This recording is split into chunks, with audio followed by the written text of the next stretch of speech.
I was thinking about forgiveness when I was falling asleep last night. I think I was thinking of it in terms of my family. Forgiveness seems to always come with them. That seems to be a criteria that applies more to family than friends. I don't know why exactly. Maybe because we identify so strongly with one another. They are part of our identity, and we must forgive them, like we need to forgive ourselves in order to carry on.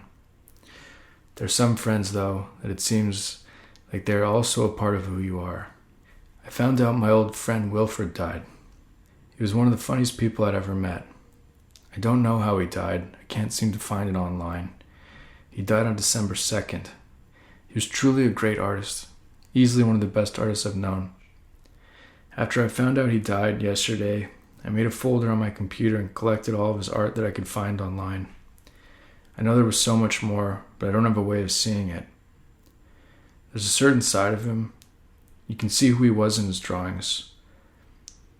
It is beyond the technical skill or the subject or the theatrics. There are certain moments when you're looking at these drawings that you can see his spirit. There are moments of softness and vulnerability and wonder. He had a great skill for drawing realism. But it seems there are certain lines that are almost cartoon-like where I can see who he was. The value that I saw as his friend was when he would share what he was working on. I didn't care if it was a work in progress or if it was finished. A lot of the time I even preferred to see the work in progress.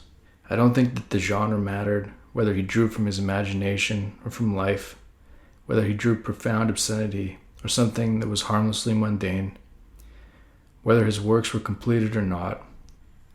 There is a picture of him behind his easel in our old apartment. It's probably about 15 years old, but it's likely around the time we lived together. There were times that he loved what he made, and other times where I would go into his studio and find that he had ripped entire drawings into shreds, and once, if I remember right, had even lit an entire piece on fire. It's difficult to look at things you make and to think they're good enough.